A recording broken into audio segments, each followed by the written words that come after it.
Je vous le disais, en titre, la Confédération des petites et moyennes entreprises, les urgentistes, les kinés, les maisons de retraite unis pour interpeller le gouvernement. Ils réagissent suite à la décision du bureau du conseil d'administration de la CAFAT qui a décidé de suspendre le paiement des sommes dues à l'ensemble des professionnels de santé, libéraux et établissements privés. Je vous propose de les entendre. Ils sont au micro de Maxime Bauden. Alors aujourd'hui, la demande de la CPME, c'est qu'on réunisse d'urgence un conseil d'administration pour avoir une discussion sur la décision qui a été prise par le bureau et qu'on ait des discussions sur les autres points concernant le REAM, notamment la question de l'unicité de trésorerie des régimes et d'étudier par anticipation la possible demande du président du gouvernement que des régimes gérés par la CAFAT fassent un prêt à l'Agence sanitaire et sociale.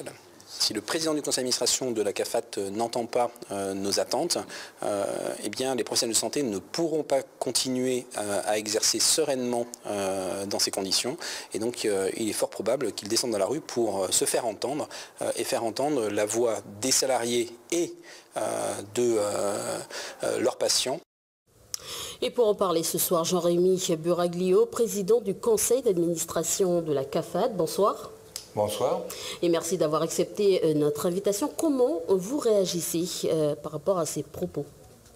Écoutez, je n'ai pas de réaction particulière à apporter à des propos qui viennent d'une organisation patronale et qui joue son rôle. Bon, donc de toute façon, moi, ce qui m'intéresse, c'est de pouvoir expliquer les décisions qu'a prises le bureau pour justement expliquer les raisons pour lesquelles nous avons bloqué momentanément. Je rappelle bien que pour une période donnée, les règlements aux professions libérales. Mais il y a aussi les urgentistes, il y a les kinés, ils sont tous rassemblés pour vous interpeller ce soir et interpeller le gouvernement. Non, mais ils interpellent le gouvernement. Au niveau de la CAFAT, je suis clair. Je vais répondre tout de suite sur le point du conseil d'administration. J'ai signé cet après-midi une invitation à un conseil d'administration pour vendredi prochain où le président du gouvernement, Thierry Santa, viendra exposer son plan qu'il a mis en place pour résoudre ce problème de la trésorerie du RUAM. Donc, de ce côté-là, le conseil d'administration sera informé. En ce qui concerne les décisions prises, je crois qu'il faut quand même se remettre dans le contexte. Le RUAM, la trésorerie du RUAM, ce n'est pas d'aujourd'hui qu'elle est en problème.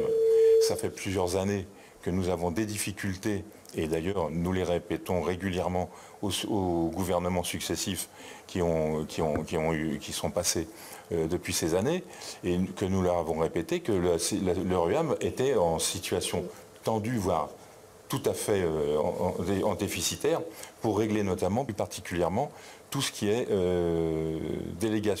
dotation des hôpitaux publics. Alors justement, pourquoi ne pas l'avoir anticipé avec le gouvernement, vous qui êtes en première ligne? Non, mais le gouvernement précédent, on lui a expliqué et depuis plusieurs années.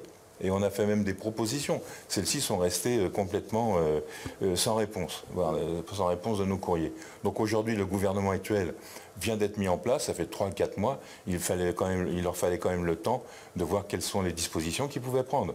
Donc aujourd'hui, on est arrivé à une date où ils vont pouvoir nous faire réfléchir sur les situations, sur les motivations de leur nouveau plan.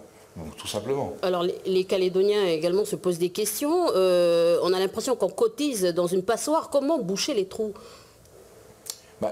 Il faut rappeler que la CAFAT, c'est un outil de gestion. C'est-à-dire qu'on encaisse les recettes et on dépense les factures qu'on nous présente. Mais en aucun cas, nous avons des décisions sur les recettes qui viennent dans nos caisses, et pas plus que sur les dépenses. Ce sont les élus qui déterminent comment ils vont financer le système de santé, par les cotisations notamment salariales et des sociétés. par des subventions d'équilibre quand c'est possible, et depuis plusieurs années, c'est très difficile, et cette année, c'est pratiquement presque impossible. Et en ce qui concerne les dépenses, ce sont différents organismes qui décrètent quelles sont les dépenses que la CAFAT doit rembourser. Alors vous avez construit récemment des nouveaux bureaux l'an dernier. Comment expliquer aux Calédoniens que la CAFAT est en déficit et qu'elle peut également financer la construction de nouveaux bureaux ?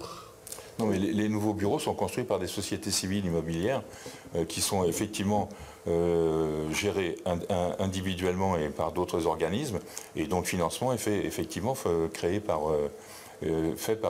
certains régimes. Oui. Alors justement, je pense que c'est ce régime qu'il faudrait expliquer peut-être aux Calédoniens ce soir pour qu'ils comprennent. J'ai mal compris votre question. J'ai dit, je pense que c'est ce régime qu'il faudra expliquer aux Calédoniens ce soir. Est-ce qu'on peut l'expliquer en 1 minute ?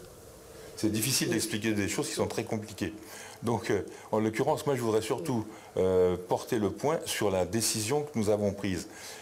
Nous avons surtout voulu aider le CHT, qui est en très grande difficulté, puisque c'est surtout eux que nous ne payons pas depuis plusieurs années, notamment lors de stations. Et on leur doit plus de 7 milliards sur simplement l'exercice en cours, et plus d'une vingtaine de milliards sur les exercices précédents. Donc aujourd'hui, ils ne peuvent plus acheter leurs médicaments, ils ne peuvent plus payer leurs prestataires de services, qui sont aussi des sociétés qui ont des difficultés et qui ont des employés. Donc on a pris une décision temporaire et très temporaire, et que nous souhaitons de toute façon y mettre un terme lorsqu'on aura réussi par nos décisions à récupérer une enveloppe budgétaire pour pouvoir à la fois payer les dotations de l'hôpital, la dotation du mois de décembre, et repayer également les prestataires de services des professions libérales. Donc en principe, tout devrait rentrer dans l'ordre assez rapidement, dans la mesure où en plus, le président du gouvernement nous a dit qu'ils arriveraient à débloquer sur une subvention de 4,5 milliards qui était destinée à être payée que courant 2020, puisque cette année, il n'y a pas de possibilité. Pour finir, 2 milliards rentreront dans nos caisses.